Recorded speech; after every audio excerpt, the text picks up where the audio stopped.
Bingham Park was, I think, my most favorite truck because it was like my home truck. It was a little over half an hour from my place to get there. Plus, Jonas Bingham, he was an incredible gentleman that he supported it so much and he did so much for racing. Every time we went down there, he had big stuff happening for us and good prizes. And it was a really family oriented track and it was fun. That was my favorite track because it was long and fast. Then Bancroft, when I ran the challenge up there, that was second was, and I was friends with Bear and John O'Donnell and those guys that were running it. And that actually made me move up to Bancroft. And I bought a land up there, which was almost backing onto the track. Warning. The 4x4 Canada podcast contains discussion about exploring mountains, camping beside lakes, and enjoying the outdoors. Guests also talk about jumping race trucks side by side, racing 1,000 horsepower rigs across mud pits, and jumping monster trucks over stacks of buses. None of this is for the faint of heart. The 4x4 Canada podcast is not responsible for bringing out your inner adrenaline junkie or making you want to get out there and explore the back roads from coast to coast.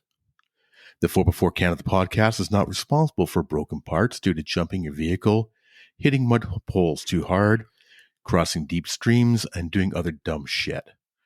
However, we will take credit for inspiring you to explore mountaintops, spend quality time outdoors with your friends, or meeting new like-minded people, and most importantly of all, following your dreams. So, welcome to the 4x4 Canada podcast. I'm your host, Wes, and tonight we have Milan with us. He is a off-road racer out of Ontario, and he currently lives in the States and has been racing in the States for a long time. Welcome to the podcast, Milan. I'm glad to be here, and thank you for inviting me. I've been looking forward to this because I've been following you for the first time I heard of Milan Mazanec was in the little magazine that BF Goodrich Canada used to put out that had all the racers in it. I used to work with Bob Nesty, and he was a BFG sponsored racer on the West Coast. Yeah.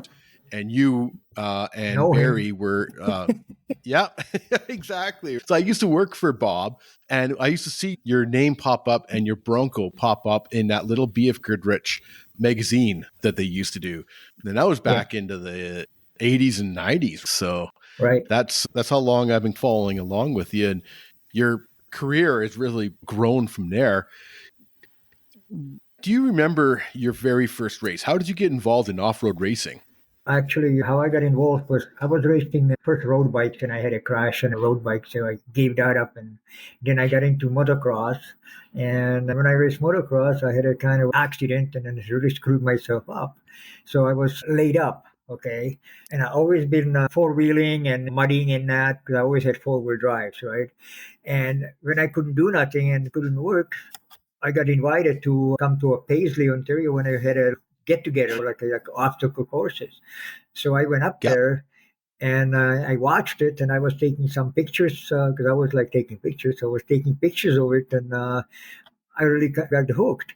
And when I got home, I got it developed, and a magazine that used to be in Ontario about racing, off-road racing, they bought a whole bunch of pictures from me, and I made some money on it, which was pretty cool.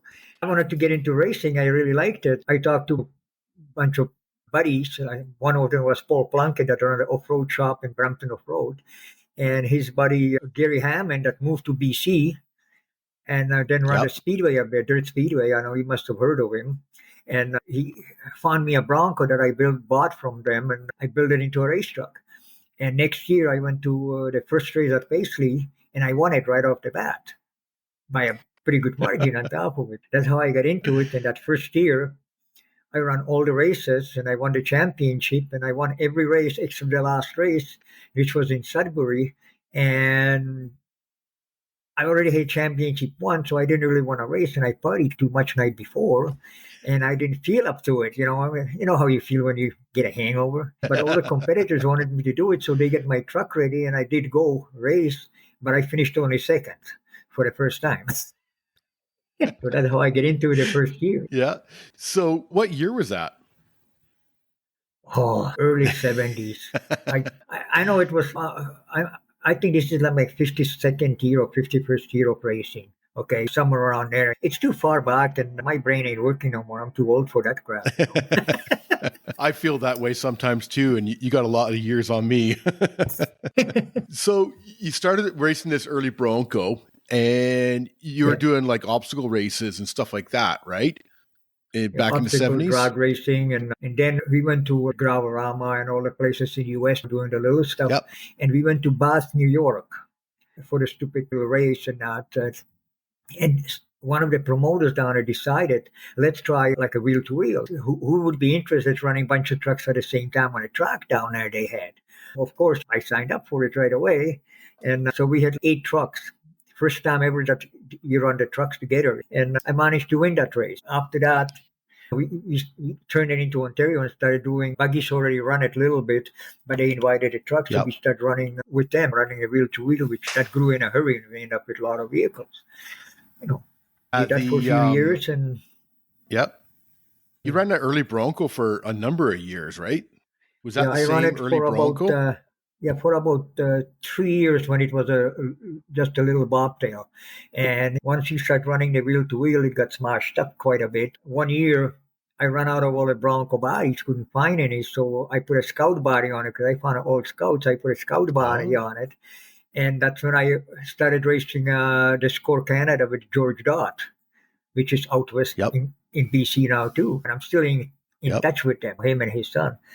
And actually, one of the races at the Saint-Guillaume outside of Montreal, they took the pictures off of the main jump coming off from the church straight away and end up in a poster with me being left side of the poster or the right side with a big picture, and then Kurt Leduc on the top and Tom Andrioli in his Jeep underneath, which was pretty neat to be on a poster. And I've seen I was racing all the Score Canada races I could make, then, plus all the Ontario, and then I started going down to Michigan and Wisconsin with Soda Series. So I was running a lot of races, and it paid good money at that time. And they paid you show up money and everything else. And I did that for 3 years. I only raced. I raced like 30 someone races a year, and that made enough money on it for all the traveling that paid the mortgage and living and everything else, and paying for the repairs on the truck. So it was pretty good. That's pretty impressive for back then. I know on the West Coast, there wasn't a lot of money on the West Coast. So it seems a lot of money in Ontario, it seemed, for the off-road racing. But I think you had a lot more at the closed course and short course racing, and they could get the fans there, which would help pay for the events. Whereas in BC, it was all distance racing, and it was hard to get the fans out. That short Bronco, you raced that a few years in the short course, and then you went to a different Bronco again, right? No, that's the same Bronco. I just stretched it and stretched it out, and then moved the engine back and lower center of gravity, and improved on it. And that I raced that for quite a few years. And when other races in Ontario seen it, I actually stretched a couple of other ones for other people, and I took care of a lot of vehicles for them too, prep them and that. So it worked out pretty good. And guy that helped me a lot was Kurt Leduc when he was in Massachusetts. Okay. When he had his Leduc's off-road, because he was coming into Canada, and we became good friends before the boys were born and everything else already. And he was always bringing me the top-of-the-line parts into Canada because it was hard to get the stuff up there. Plus the duty and everything they were trying to rip you off. He was bringing all the stuff, and I was selling off my stuff that was year old to other people to help them out to bring them up. That worked out good for everybody, but I always had the top-of-the-line stuff. Yeah, Kurt had some really neat machines too. He had that Cherokee for a number of years, and keeping with that long and low and wide theme, right? He had some really neat machines coming up too. Yeah, Kurt was the one that got everybody into making the low, long trucks with the wings on the top, which did help over the jumps at high speeds. But he helped everybody. And Kurt was a good guy. That and Joe Janis that worked for him with that orange stretch truck, Jeep. And when all the other guys started coming up from Pennsylvania and New York, and there's a lot of good guys that were racing with us in Canada all the time. Yeah. But there's a lot of great Canadians out there racing too. You mentioned Paul Plunkett earlier. You mentioned him, and I know that you race with. There's a lot of great Canadian racers out of Ontario as well too. Yep. not all of them followed going into US and into Score Canada and that, which was only like Gord and Linda Schleim. They did that. And Bill of Faith with Buggy and Joel Croft didn't, he was part of the team. He didn't follow too much into the long races, just in like Quebec and Score Canada, but not the other ones. That was a part of our team. It was me, Barry Bear Wanamaker in the other truck, and Joel Croft and Bill of Faith in Ontario, and then Nasty and that Jeep from BC. They were part of the team too. Jack Marno. Yeah. So it was a pretty good. That was a neat little team. Yeah, it was pretty neat, and with Nasty was pretty neat because I was doing a pits for BFG in Baja. Okay, and I remember when he ran that propane powered truck, changing the propane tanks in a pit for him, which was a little different than putting gas in them. It was a lot quicker, but it was fun meeting all these people and doing work with them. So. Yeah. For our listeners, the BF Girdich team, they all had the same paint job. So whether it was like Milan in Ontario and Bob Nesty in British Columbia, they all had the same basic paint job through the years. And so it's really neat to see pictures of a vehicle from Ontario having the same paint job as another vehicle in BC and that. So that was neat. That paint job was actually designed by my guy that co-rode with me, and he was an artist in Ontario, and he's the one that designed all the paint jobs for BFG. Okay. He did all the artwork and everything else. Yeah. Donnie Edwards that runs the Nightworks in Newmarket, Ontario. He's got a big shop, sign shop, and does T-shirts and artwork. And so he was the original designer on that. Yeah. Yeah. Cool. That's so neat. So going back to when you stretched your Bronco, you stretched it out nice, a little longer, a little lower. And I'll be honest with you, I think I absolutely love the looks of those stretched and low off-road racers that you guys did back in those days. Your Bronco was a really great looking Bronco. And we mentioned Kurt Leduc, his Jeep was, I just love the whole look of that long and low thing. So you were racing in Ontario as well as down at the States and that. What were some of your favorite tracks in Ontario? Bingham Park was, I think, my most favorite track because it was like my home track. It was a little over half an hour from my place to get there. Plus Jonas Bingham, he was an incredible gentleman that supported it so much, and he did so much for racing. And every time we went down there, he had big stuff happening for us and good prizes, and it was a really family oriented track, and it was fun. That was my favorite track because it was long and fast. And then Bancroft, when I ran the challenge up there, that was second was, and I was friends with Bear and John O'Donnell and those guys that were running it. And that actually made me move up to Bancroft. And I bought a land up there, which was almost backing onto the track. And that's where I was running from after that. And I loved it up there. It was too bad that they quit doing it. The racing in Bancroft again, now they got a track that's set up with Bear just past by Mammoth or something. And hopefully that'll take off and go really good again because that's a good area for it. Yeah, definitely. I know one of the tracks that you did very well at was some of the what we call stadium races at the CNE and at the Sky Dome. Can you tell us a little bit about your races? Yes, or the Sky Dome and the CNE races? The very first Supercross at the CNE, when we got invited down there, I had my little blue bobtail, and I guess I had no fear because everybody was going through the mud. It was rough. We had to almost crawl over a lot of the stuff. Yeah, not me though. I just went banzai over the thing and then double jumped it and that. And I actually got pictures from one of the Toronto Sun photographers that was down there. And guys driving through the hoops, and my truck is way up in the air flying over top of them. But it was pretty neat. And I won that race. But at that time, that was first few years when I built it. And all I could afford was some used tires for it and that. And after I won that race, that's how BFG picked me up. And from then on, we had a great BFG. They like people that win and that run hard. So they picked me up and they supported me ever since that. So it was great relationship with them. So, and then we definitely a hard charger. Yeah. Sorry, go ahead. You have to be. Yeah. Second place is the first loser. Exactly. And then You raced in the Sky Dome as well, too, right? Yeah.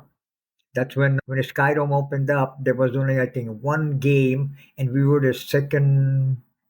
Supercross was the second big deal in a Sky Dome, and BFG brought up all their semis. There was like 4 or 5 semis they brought in for grand opening. They had them all set up around and all the crews and that. It was a big deal. They put us all up in the hotel, the Sky Dome Hotel, the big one, and Yep. even that I Yep. lived only like 15 minutes away from it or something, you know. But yeah, it was a lot of fun. It was Yeah. I won a bunch of them in there and a bunch of races in Skydome too. And the weirdest thing was doing the interviews down there because I remember one which was one of the truck guys and buggy guys. They do an interview with us, Cam McRae doing the interview, and you look up and you see Yep. yourself in that big screen, and that kind of stutter stop. Everybody said, "Oh," it was weird, that. And I got pictures of us being on that screen and still looking at him. It's just incredible being in that position of being able to do that stuff. In front of that many people, too, right? Funniest thing about it was because, I think we ran 12 vehicles they allowed in there because of the size and open Yeah. headers, how noisy it is. And we had 40 plus 50,000 people. And people are yelling and screaming so loud. You didn't hear the trucks. You heard the people screaming. That's how excited they got. That is so awesome. That is so neat. So you won a number of races and a few championships in Ontario, right? Yeah. Oh, yeah, I won many of them because with that thing, you only run there like a class 14 or 4, unlimited with that little stretched one. Okay. And then when I built my Bronco, independent traction beam Bronco, then that was a class 3. It had to have doors that open up still and stuff like that by the rules. And I run that in class 3 and class 4. And I think I won 3 or 4 years in a row. I won both classes.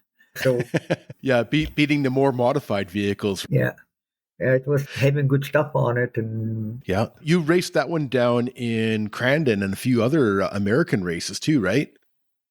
Oh yeah, I used to come down to all the U.S. races with it and run at Crandon, and I did 4 different schemes over the years, last 4 or 5 years, and I ran a Crandon with it over time, and it was amazing because I went down there with my half-ton pickup open trailer on my own with nobody else helping, and I set up a water bed on top of the trailer so you have water to power wash the truck after each race, and set up a tent on it on top of the trailers. That way, if it rains, you stay dry. And it was funny because Bill LaFave at that time, when he seen it, and he called it right away. He called that I owned a Winnebago.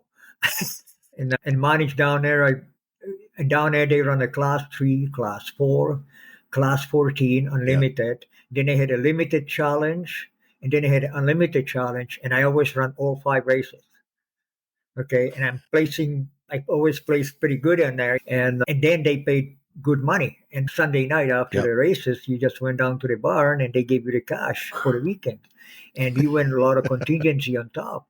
And it was always paid. You come back with a lot of money. You could never say nothing on the border because when they ask you how you do, you said, "Oh, broke everything, really bad. I had a bad luck."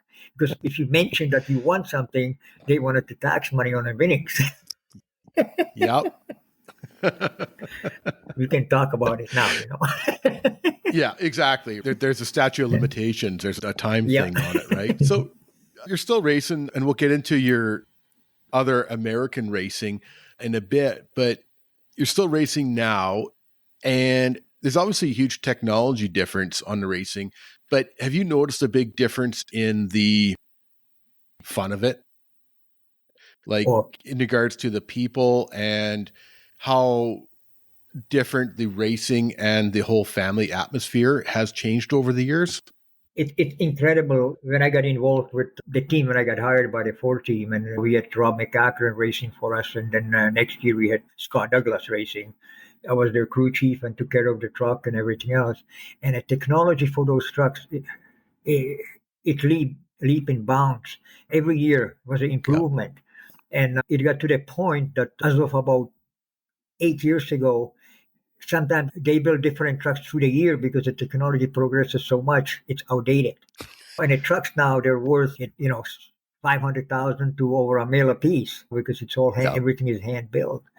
And after being involved as a crew chief, I decided I'm going to back off of that and I'm going to want to get back into racing again. And in 2009, I started building my truck from scratch with knowledge of all the other trucks that I built for the big Yep. teams and that. I built my truck, took me like 2.5 years, just me and my buddies, took us like 2.5 years to build it. And in '09 that year, I got hired by his family, that guy that raced with us up here or down here, Chris Keiko. He raced the Bronco, and I helped him out with suspension parts and that. And he had an accident and fell in a coma and is in a bad shape, or was in a bad shape, and he still is. And his family asked me if I would run his Bronco in a couple of races that year. And I did that, and I agreed to it. And they showed the videos and pictures to him, and he wasn't able to talk or anything else. And he just improved his ability of like a rehab. It improved his mental health. So next year they asked me to run the whole season, if I would run the whole season. So I agreed to it.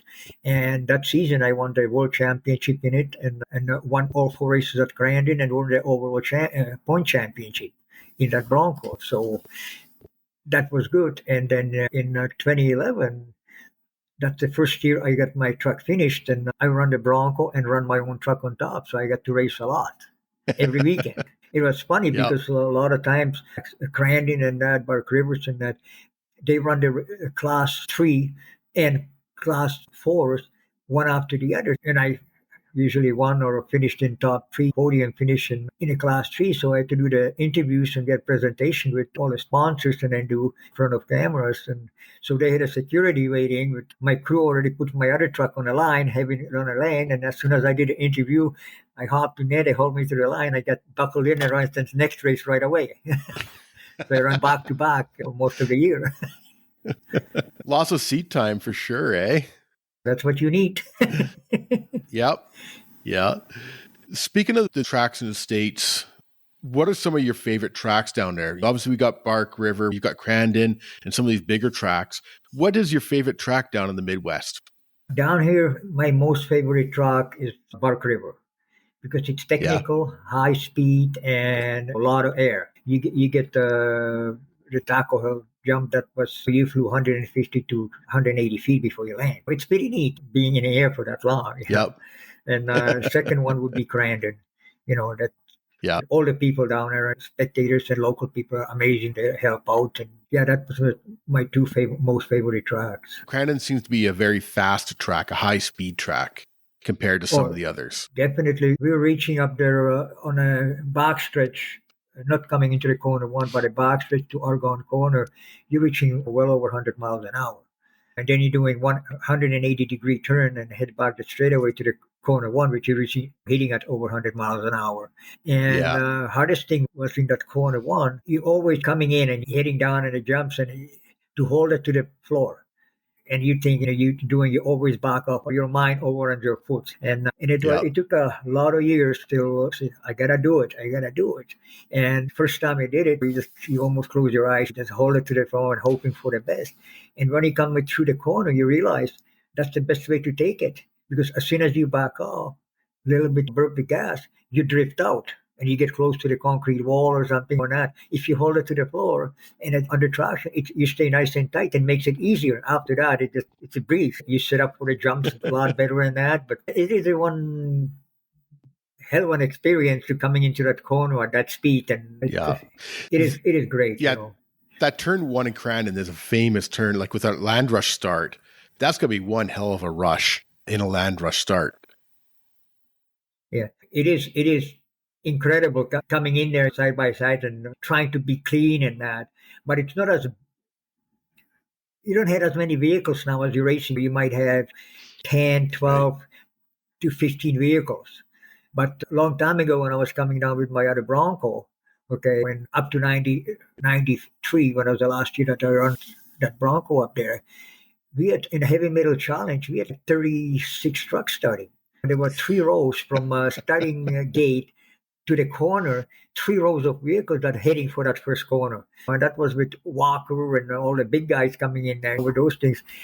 Yeah, that was an experience with that many vehicles going through. Everybody has a wreck over the years. Every racer has a wreck.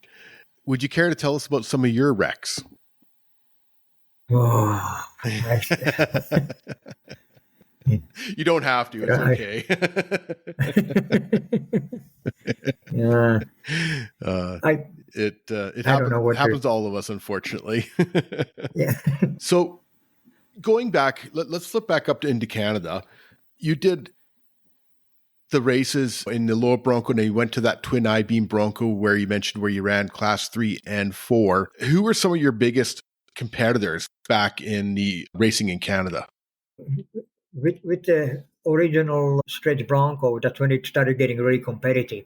Okay, at Yeah, that time it would be Barry Wanamaker because that was a other part of the BFG team, and Brian Case in his Blazer, and there was like 4 or 5 guys that were really fast and competitive. Okay, yeah, and then when a lot of US guys started coming up because they were started running a lot of our races now. There was Kurt yeah, Leduc. What was his name? He races side by side in a desert right now. He's from Pennsylvania. Mark Pelletier in a really load truck, and yeah, those guys were hard to beat. Joe Janis. That was fun running against those guys.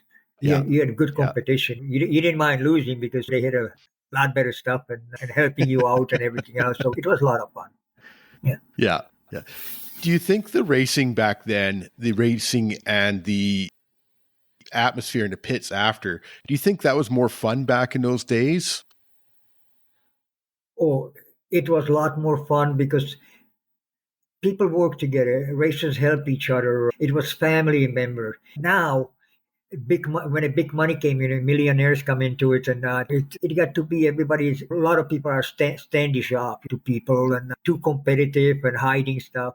I don't have a problem with any of those guys because I help them out a lot, help them with a lot of suspension setups and that. So I can go to any of the pro teams and go in there and have no Yeah, problem going right underneath going in their semis and that.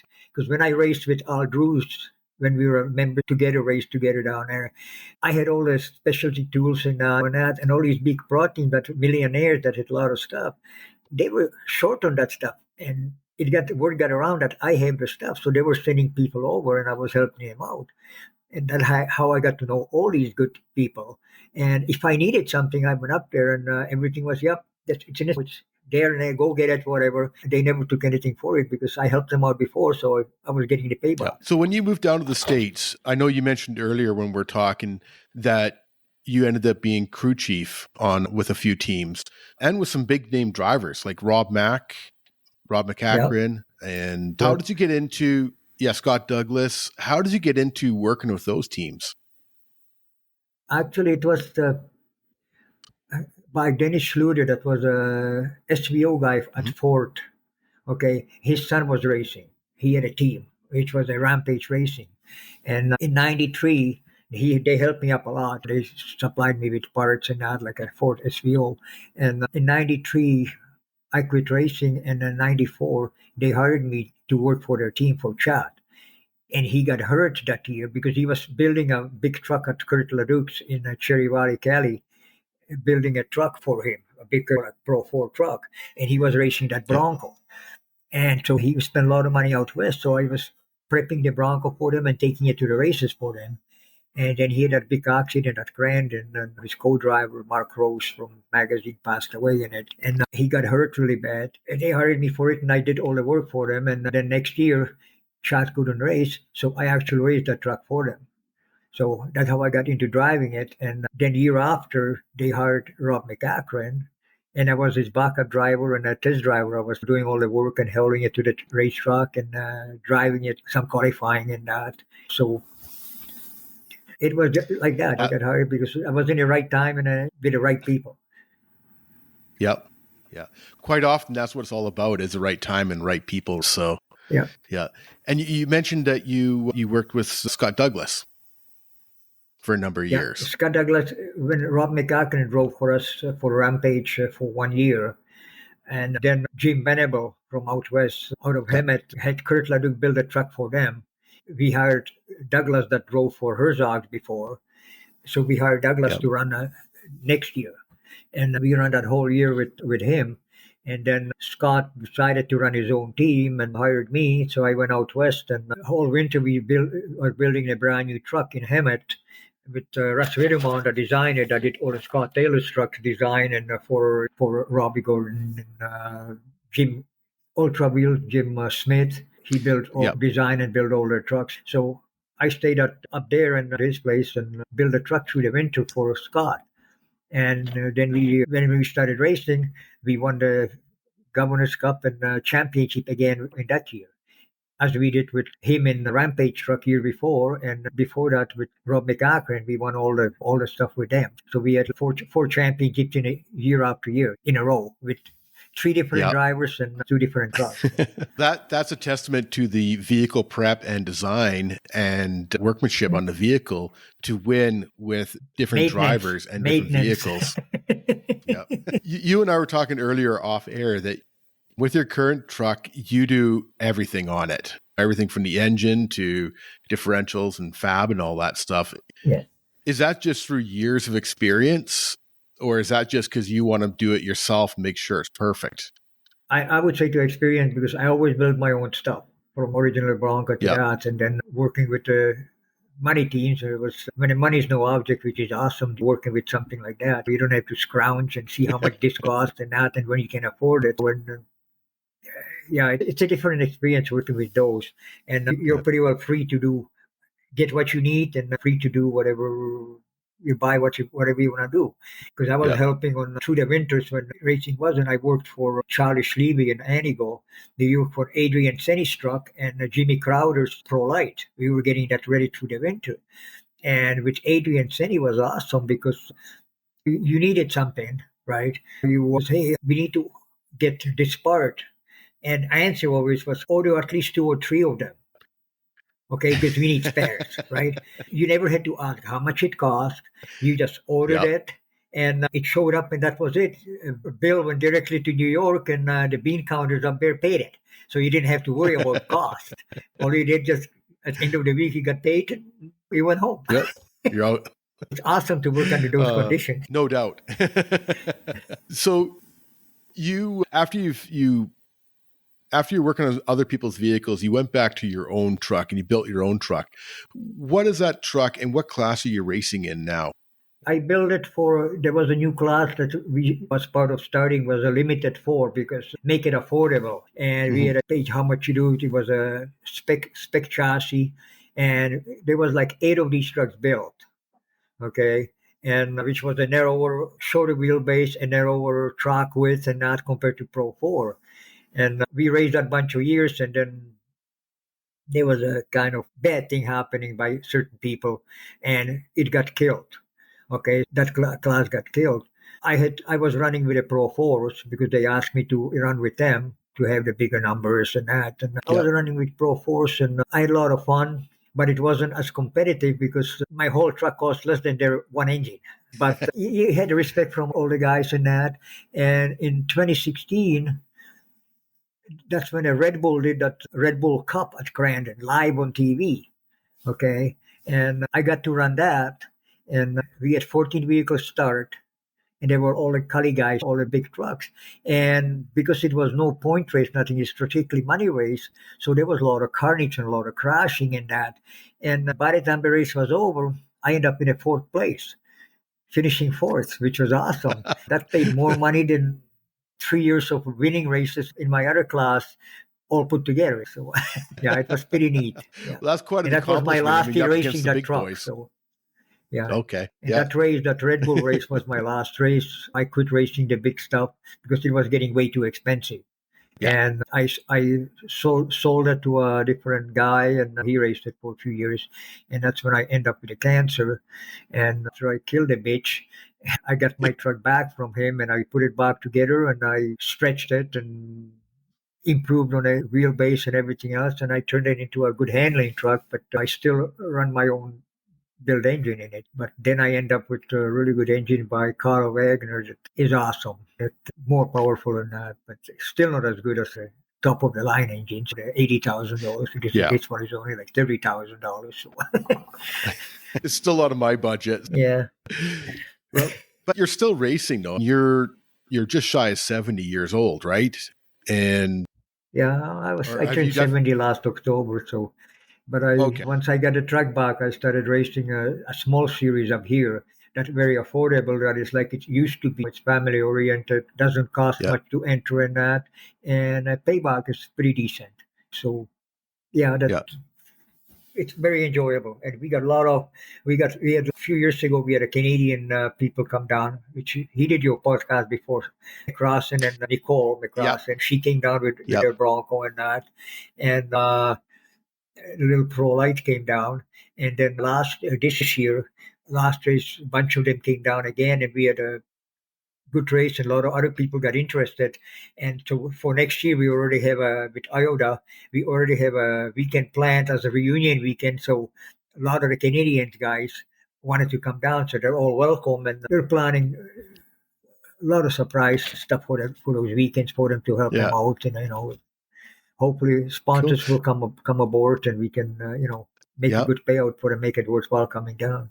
Make it more like the how it used to be in the older days with a lot more fun kind of idea. So back to basics and have fun, and that's really what it's. Yeah.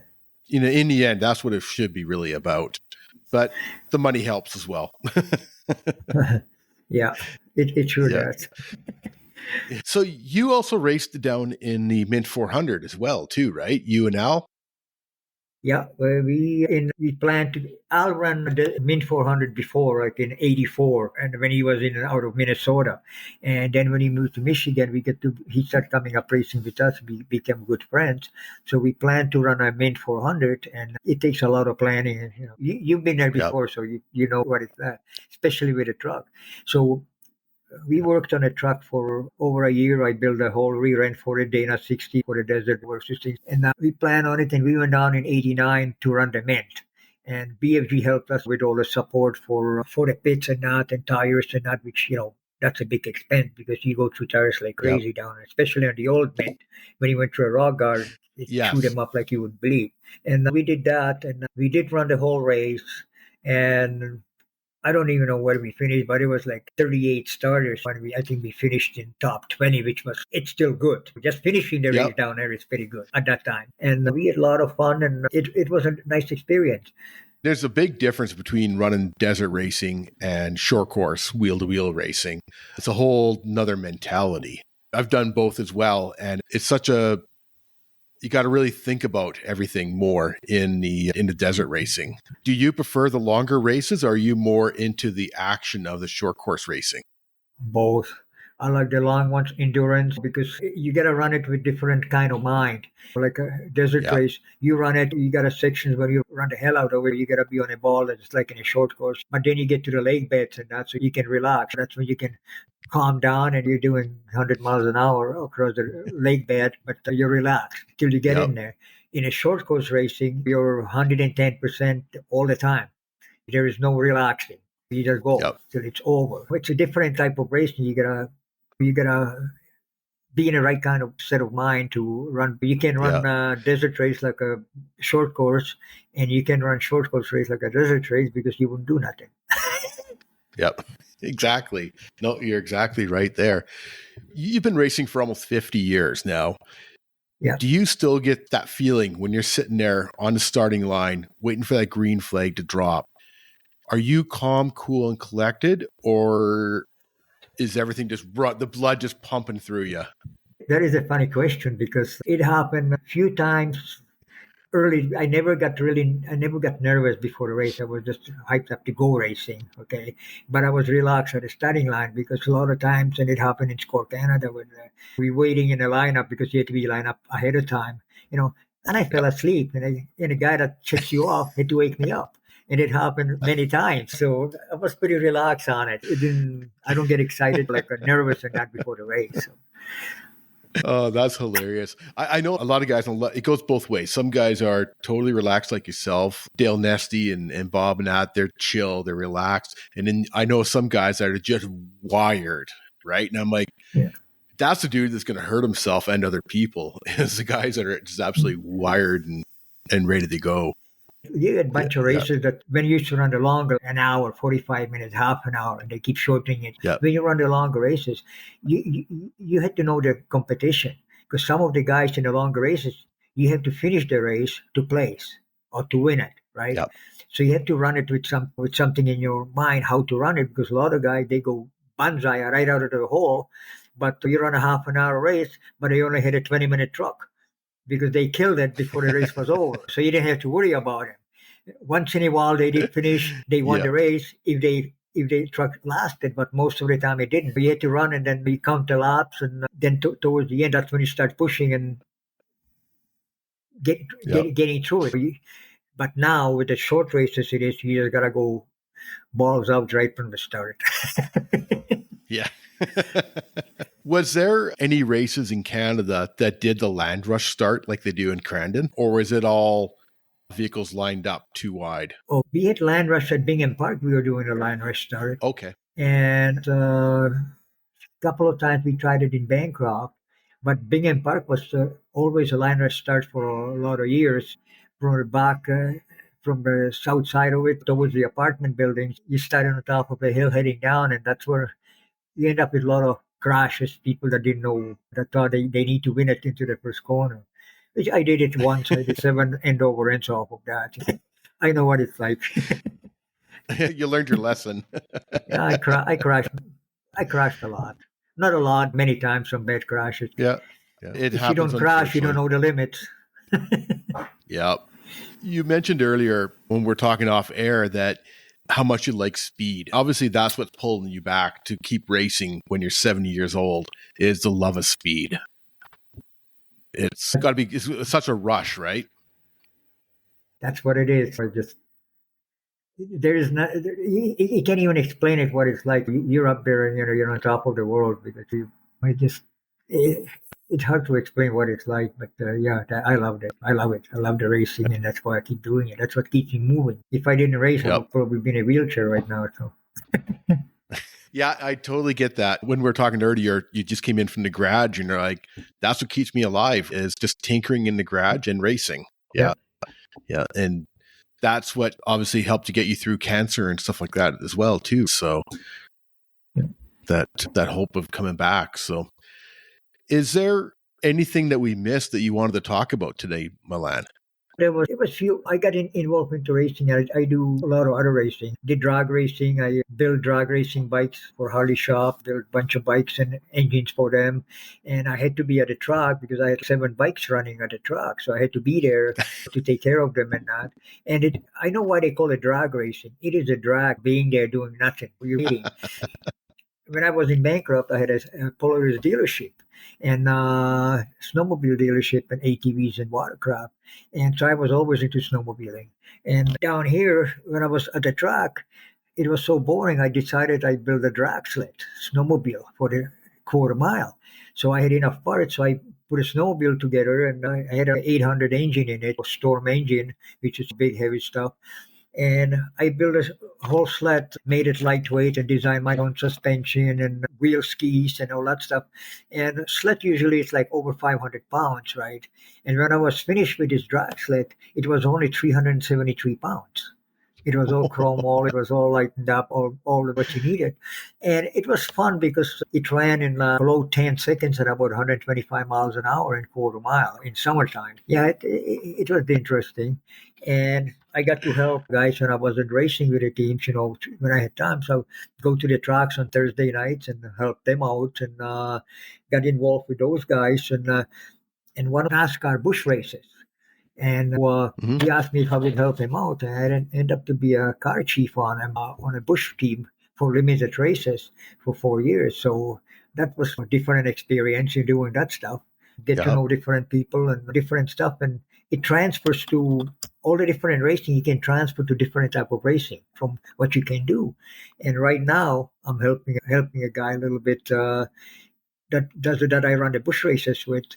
And all the stock car guys, they all working on a engine, old school, big bore, short stroke, high RPM, short power band. And all these engines, they were going flat. You either come out of a corner gang hole and then it goes flat on the end, or you're slow out of a corner. And by the time you get a speed, it's too late. Because of my own engine that I design and decide what to do with a thing for the power bands for off-road, I says, let's try this. We bought some used parts in that, and the last winter we put an engine together which was totally different than everybody was doing.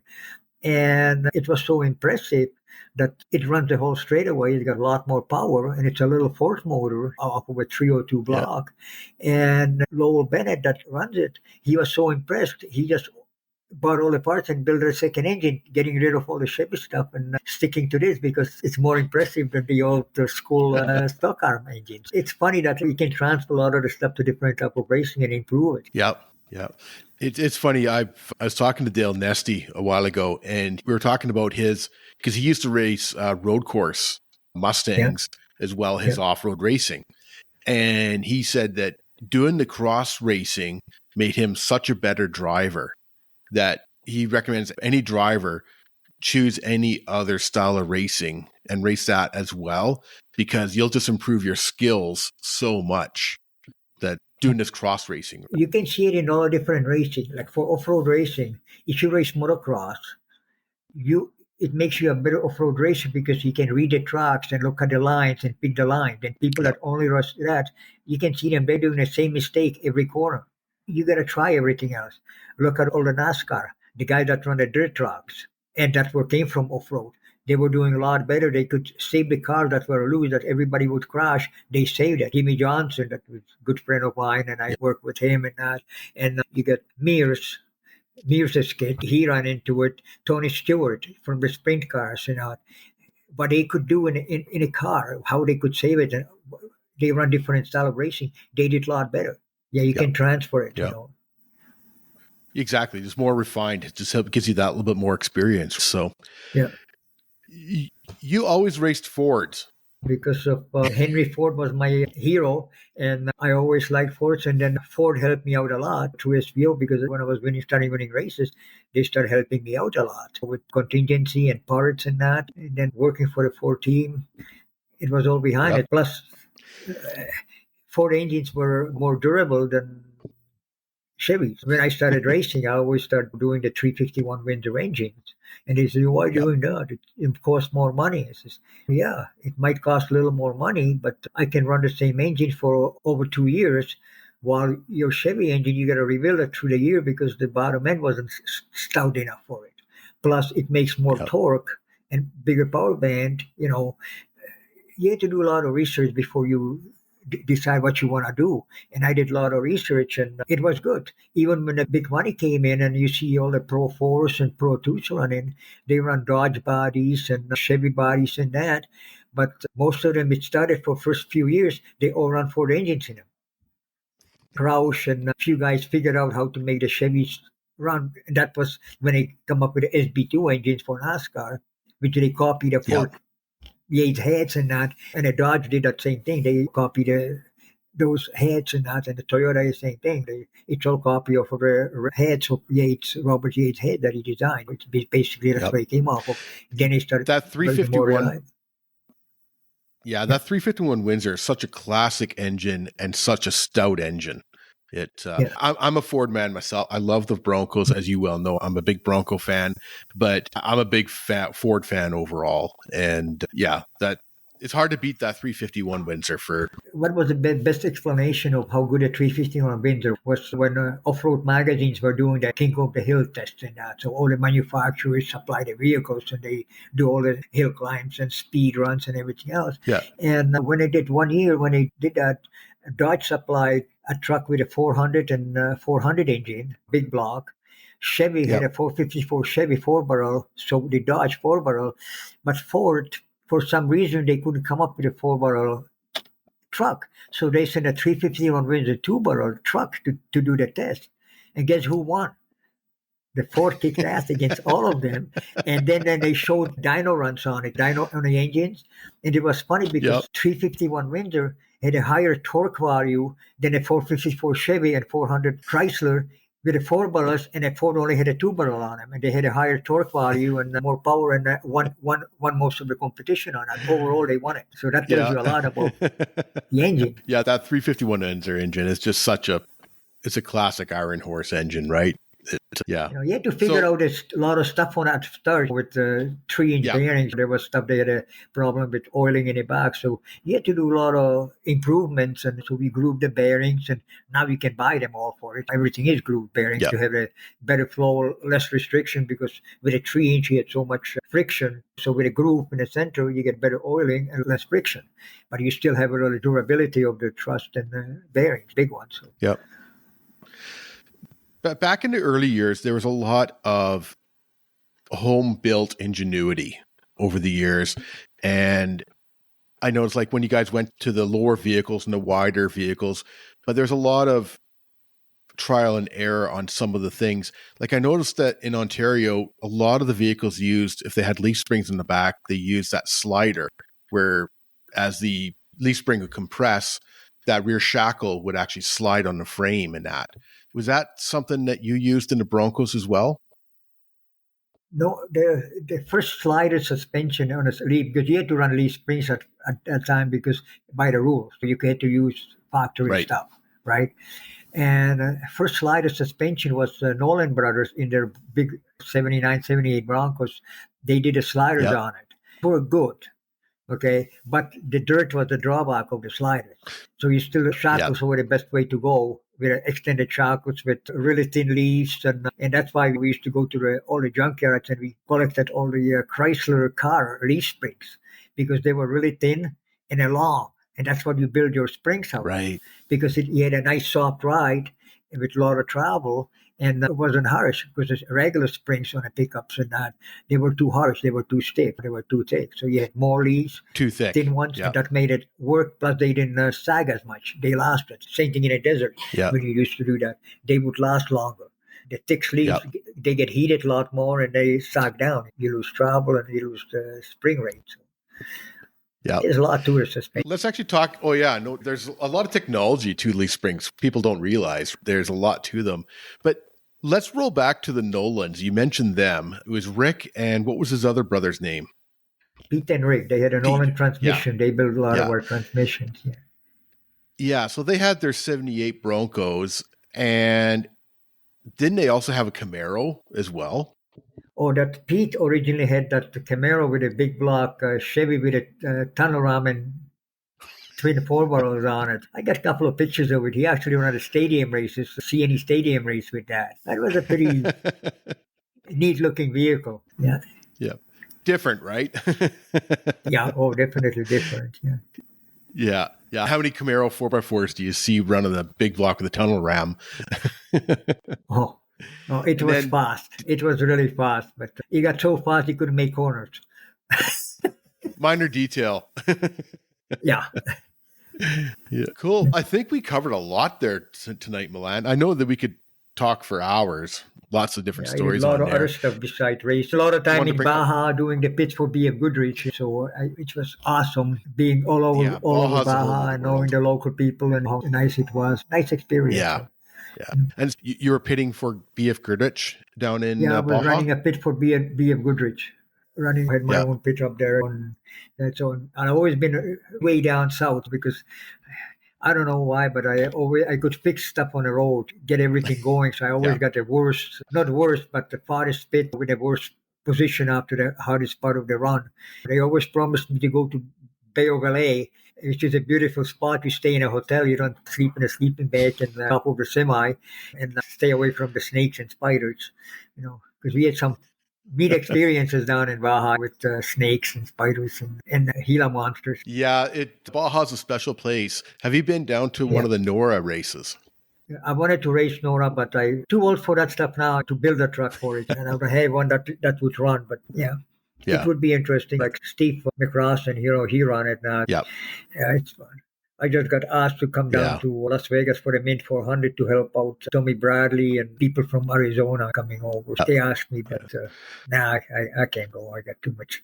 I'm too tired up here. I'd love to go up there again, but I think those days are over, me traveling out west. Yeah. They still got, like you say, everything going back home. So it's not like a vacation when you're going down to race some of these, the Mint 400 and that. It's fun, but it's not a relaxing. Yeah. I always worked hard all my life, and all the stuff I was going down and to do run the pits and that, and doing the SEMA shows for BF Goodrich and that. To me, it was paid vacation. Stuff that Yep. most people don't see, areas that people don't get into. You meet people and that. Everything was a great experience, especially down in Baja. I Yep. love it down there, and especially when you get paid for it. That's awesome. That's even better. So, Milan, the last question we ask every guest is, what Canadian would you like to listen to on the 4x4 Canada podcast?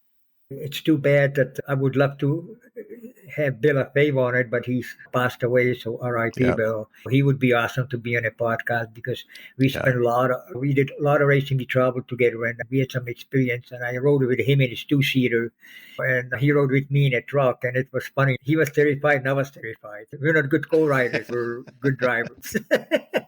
Another guy buggy that versus a I would truck. like to hear his side would be a Barry Bear Wanamaker. That's from Bancroft. He's still around and he's done racing for a lot of years, but he would be nice to see his side of the story because we were racing together as teammates and I worked out his truck and we had a lot of good times with him. We had some traveling times and that. It would be nice to listen to him, so what he's got to say.